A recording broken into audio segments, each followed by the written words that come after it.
여러분의 모든 순결마다 주의 축복이 함께 하시길 빕니다. 안녕하세요. 저는 여기 서대문 사거리 건너편에 있는 고난받는 이들과 함께하는 모임, 줄여서 고난함께라는 단체에서 일하는 활동가 김지혜라고 합니다. 또 저는 경기도 김포에서 아주 작은 교회의 담임을 맡고 있는 전도사이기도 합니다. 늘 공간 세기를 자주 이용해 왔어서 되게 반갑고 또 감사한 마음으로 이 자리에 왔는데, 또 설교로 자리를 부탁을 받게 되어서 또 낯선 마음으로 이 자리에서 보게 되었던 것 같습니다. 귀한 말씀의 자리에 불러주셔서 진심으로 감사드립니다. 또 저는 세길에서 지금 지원하고 계시는 활동가 지원 프로그램 토닥토닥에 지원을 받는 활동가이기도 합니다. 그래서 뭔가 더 긴장되는 마음으로 오늘 말씀을 준비해 본 것 같습니다. 부족한 설교자이지만 저의 말씀을 통해서 우리가 먼저 연결되고 또 사회와 우리가 함께 연결되고 우리를 통해 예수 그리스도의 마음이 사회 곳곳에 전해지길 간절히 기도해 봅니다. 저는 현재 고난함께에서 여러 사회적 재난 참사 현장들을 연대하는 일들을 주 업무로 담당을 하고 있습니다. 먼저 시작했던 건 스텔라데이지오 침몰 참사, 7년이 된 스텔라데이지오 침몰 참사의 연대를 시작으로 세월호 참사와 이태원 참사를 주로 연대하면서 얼마 전에 있었던 아리셀 화재 참사와 그리고 다시 투쟁을 시작하는 가습기 살균제 대참사의 투쟁에 함께 하고 있습니다. 이런 다양하고 또 여러 형태를 가진 참사의 현장들을 연대할 때면 저는 종종 이런 생각이 들곤 했습니다. 이 투쟁들의 진짜 목적이 무엇일까? 이 투쟁을 통해서 궁극적으로 얻고자 하는 게 도대체 뭘까? 무엇보다 이런 참사의 투쟁들은 정말 잔인하다라는 생각을 계속해서 해보게 되는 것 같습니다. 물론 피해자 혹은 당사자들의 목소리가 훨씬 더 빨리 사회에 전해지는 것은 있지만 한 개인 혹은 한 가족을 위한 결말이 없다라는 생각이 들어서인 것 같습니다. 세월호 참사 10년, 세길교회가 그 누구보다도 강하게 연대해 왔다는 것을 알기 때문에 여러분들께서 더 잘 아시리라 생각되지만, 가족들이 정말 간절히 원하는 목적 혹은 결말 혹은 그 끝은 아마도 떠나간 가족이 다시 돌아와서 나와 다시 행복했던 그 삶을 이어져 가길 바라는 그 마음이겠지요. 허나 그럴 수가 없습니다. 그럴 일이 생길 수가 없다는 걸 너무도 잘 압니다. 특별법을 제정해도 참사의 진상이 명명백백히 규명이 돼도 책임자가 모두 처벌을 받게 되어도 무엇 하나 이전에 행복했던 삶으로 되돌아갈 수는 없는 것 같습니다. 그럼에도 참사 피해자들과 당사자들 유가족들은 쉼없이 나아갑니다. 가끔 제가 한번 지쳐서 여쭤본 적이 있습니다. 무엇이 여러분들을 포기하지 않게 하는 동력이 되나요? 라고 여쭤본 적이 있는데 대부분의 참사 가족들이 똑같이 말씀을 하셨어요. 다시는 이와 같은 아픔이 그 누군가에게 전달되지 않았으면 좋겠다라고 말씀하시더라고요. 네, 말씀을 조금 전환해서 우리 같이 한 가지 상상해 보면 좋을 것 같습니다. 여러분이 한 아이와 함께 길을 걷는다고 상상해 보면 좋겠습니다. 어떤 길을 걸으실 건가요? 저는 제가 바다를 좋아해서 바다 해변가를 걷고 있다는 상상을 해보겠습니다. 이때 이 아이와 함께 걸어갈 수 있는 방법이 두 가지가 있습니다. 아이를 안아서 걸어갈 수 있고요. 아이를 업어서 걸어갈 수 있습니다. 여러분은 어떤 것을 선택하시겠습니까? 안고 가시겠습니까? 업고 가시겠습니까?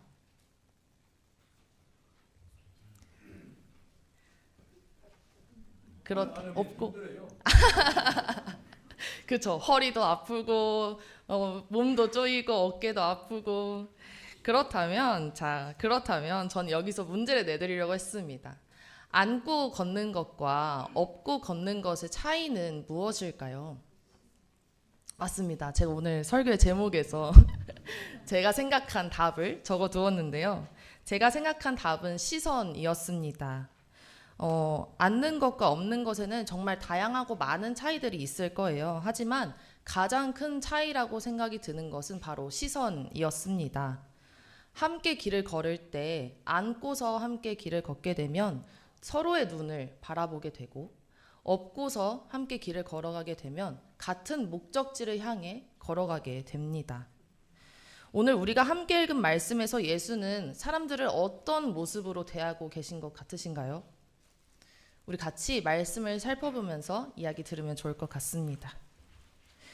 오늘 말씀은 마가복음 12장 41절에서 44절의 말씀입니다. 이 말씀은 주로 제가 어릴 적에는 신앙생활 속에서 믿음에 대한 이야기들을 하실 때에 목사님들이 자주 사용했던 말씀이었습니다. 부자가 낸 돈보다 가난한 과부가 넣은 2렙돈이 더 귀하다라는 이 말씀 때문인 것 같습니다. 오늘 예수님은 한 자리에 앉아 계십니다. 어디에 앉아 계시느냐 살펴보면 헌금함이 있고 그 맞은편에 앉아 계신다고 오늘 성서는 말하고 있습니다. 이 헌금함이 이렇게 있고 이곳에 예수가 마주보고 앉아 있고 사람들은 이렇게 나와서 헌금을 내고 있습니다. 헌금함 맞은편에 앉는다면 어디에 시선이 두어졌을까요?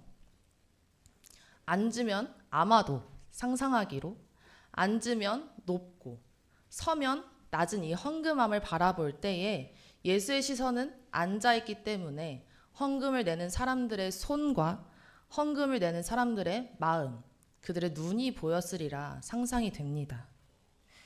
성서에서는 예수는 이렇게 생각했다고 합니다.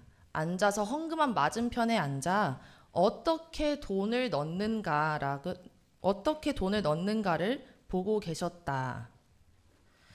이 어떻게 넣는가, 사람들이 어떻게 돈을 넣을까라는 이 예수의 기준은 아마도 사람들의 어떤 마음, 사람들의 어떤 몸가짐을 보고 계셨지 않을까 생각해 봅니다. 헌금함 맞은편에 앉아서 보기에는 높아 고개를 살짝 들어야 하는 예수의 시선은 헌금을 넣는 그 사람의 손과 헌금을 넣는 그 사람의 복장과 헌금을 넣는 그 사람의 얼굴, 헌금을 넣는 그 사람의 표정, 헌금을 넣는 그 사람의 눈동자에 비친 마음을 보고 계셨을 것 같습니다. 이 헌금함을 어떻게 대하고 있는가? 나의 부를 자랑하는 도구로 생각하고 있나? 아니면 이 순간에도 나의 마음을 드리는 예배로 생각하고 있나? 그 찰나의 시간 동안 예수는 많은 것들을 보았고 계속해서 느꼈으리라 생각합니다. 예수는 그것을 보고 있었던 게 아닐까요? 그러던 중에 한 과부가 등장을 합니다. 가난한 과부라고 합니다. 이 과부는 렙돈 2닙, 곧 한 고드란트를 넣었다고 본문은 말합니다. 그동안 우리는 성서에서 거대한 달란트에 대한 이야기들을 많이 들어와서 이 2렙돈은 굳이 말하지 않아도 정말 작은 단위의 화폐임을 알 수가 있습니다. 이 2렙돈을 넣은 과부를 보고 예수는 제자들을 부르십니다.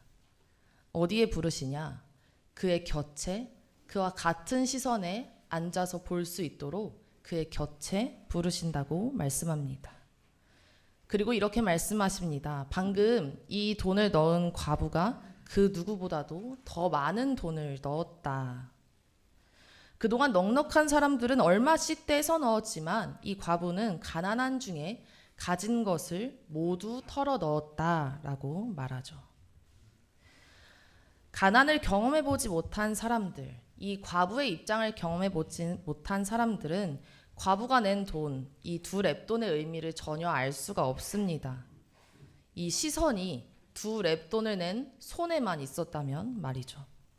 그러나 내가 가난한 과부의 입장이 아니었더라도 과부가 헌금함에 헌금을 할 때에 그녀의 손과 그녀의 몸가짐과 그녀의 얼굴과 그녀의 표정과 그녀의 눈동자에 비친 그의 마음을 보았다면 알 수 있었을 것입니다. 이 두 랩돈이 그 여성에겐 얼마나 큰 의미인지 말입니다. 예수는 헝금함을 마주하고 앉아서 사람들의 눈과 마음을 보았기에 이 가난한 과부의 두 랩돈을 칭찬할 수 있었습니다. 저는 오늘 말씀의 제목을 시선이라고 가지고 왔습니다. 예수는 자기가 서 있는 그 시선에서 과부의 두 랩돈을 이해하지 않았습니다.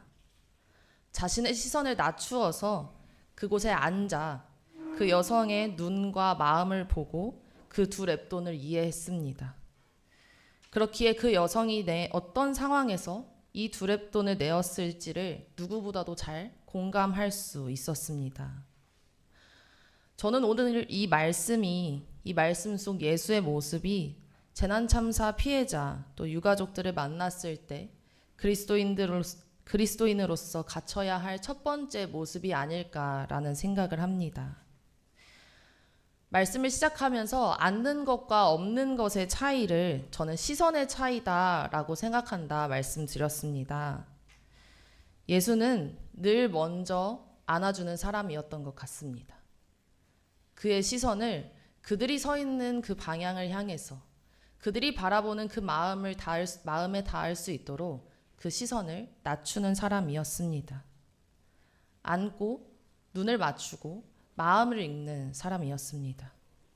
그리고 그 흔한 함께 가자 우리 이 길을 하면서 같은 곳을 바라보며 이제는 걸어보자 라고 말하는 사람들이었습니다. 저는 먼저 눈을 맞추는 예수, 그 후에 함께 걷는 예수를 닮고 싶습니다.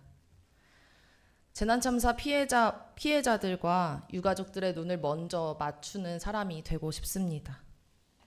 그들의 마음을 먼저 읽고 그들의 마음에 먼저 공감하면서 이제 우리라고 부르면서 함께 이 길을 걸어가는 사람이 되길 간절히 소망합니다. 함께 걷는 이 길에 목적지가 뚜렷하다면 서로를 업고 혹은 엎혀서 같은 곳을 걸어가며 바라보며 함께 걸어갈 수 있습니다.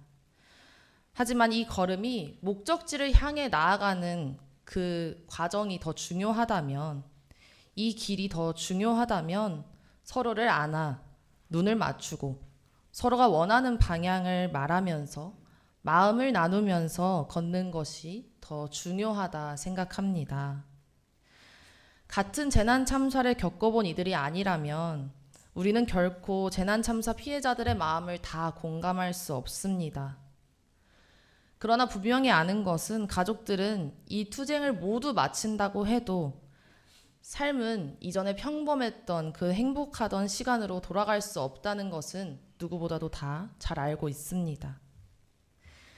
그렇기에 이 투쟁의 과정에 가까이 연대하면서도 가족들의 오랜 공허한 마음, 가족들의 상처 가득한 그 마음을 어떻게 위로해야 할지 늘 고민이 듭니다. 헌데 우리에겐 상처받은 이들, 소외된 이들, 위로가 필요한 이들에게 필요가 되어주는 방법을 알고 있습니다. 오늘 예수의 모습을 통해서 말이죠. 사랑하는 그리스도인 여러분, 우리 서로 눈을 맞추고 마음을 읽고 먼저 우리가 되어서 함께 나아가길 간절히 소망합니다. 저와 여러분들의 눈동자에 참사 유가족들의 눈동자가 비치길 간절히 소망합니다. 저와 여러분들의 마음에 참사 유가족들의 마음이 와닿길 주님의 이름으로 간절히 소망합니다. 그리고 그 마음이 하나가 되어서 안전사회, 하나님 나라를 만들어가길 주님의 이름으로 간절히 기도합니다. 말씀을 정리합니다. 먼저 앉고 눈을 맞추며 함께 걸어갑시다.